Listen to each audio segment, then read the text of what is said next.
ನೋಡಿ, ಇನ್ಮೇಲೆ ನಿಮ್ಮ ಅಪ್ಪನ್ ಸೇವೆ ಮಾಡೋಕೆ ನನ್ ಕೈಲಾಗಲ್ಲ. ಇವತ್ತೇ ಡಿಸೈಡ್ ಆಗ್ಬಿಡ್ಲಿ.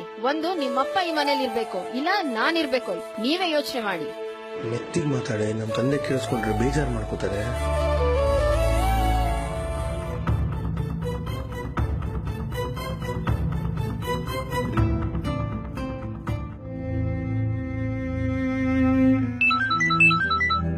ಹಲೋ, ಹಾ ಹೇಳು.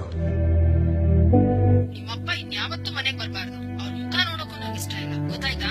ಸರಿ. ಎಕ್ಸ್ಕ್ಯೂಸ್ ಮೀ, ನಮ್ ತಂದೆ ನಿಮಗೆ ಮೊದ್ಲಿಂದಲೂ ಗೊತ್ತಾ?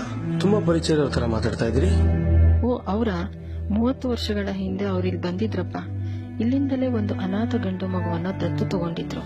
ಪಾಪ ಅವ್ರಿಗೆ ಮಕ್ಳಿರ್ಲಿಲ್ವಂತೆ. ಆಗಾಗ ಸಿಕ್ತಿದ್ರಪ್ಪ. ಮಗನ್ ಬಗ್ಗೆ ಬಹಳ ಹೆಮ್ಮೆಯಿಂದ ಹೇಳ್ಕೊತಾ ಇದ್ರು. ಸರಿನಪ್ಪ? ಓ, ಅವರ 30 ವರ್ಷಗಳ ಹಿಂದೆ ಅವ್ರಿಲ್ ಬಂದಿದ್ರಪ್ಪ. ಇಲ್ಲಿಂದಲೇ ಒಂದು ಅನಾಥ ಗಂಡು ಮಗುವನ್ನ ದತ್ತು ತಗೊಂಡಿದ್ರು. ಪಾಪ ಅವ್ರಿಗೆ ಮಕ್ಳಿರ್ಲಿಲ್ವಂತೆ. ಛೇ, ಎಂತ ತಪ್ಪು ಮಾಡ್ಬಿಟ್ಟೆ ನಾನು.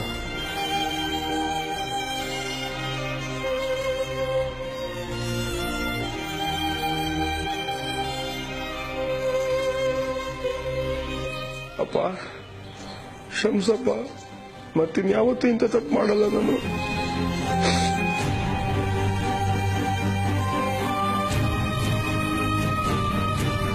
ಅವರಿಲ್ಲದಿದ್ರೆ ನಾವೆಲ್ಲಿ? ಹೆತ್ತವರಿಗೆ ಕೊಡಿ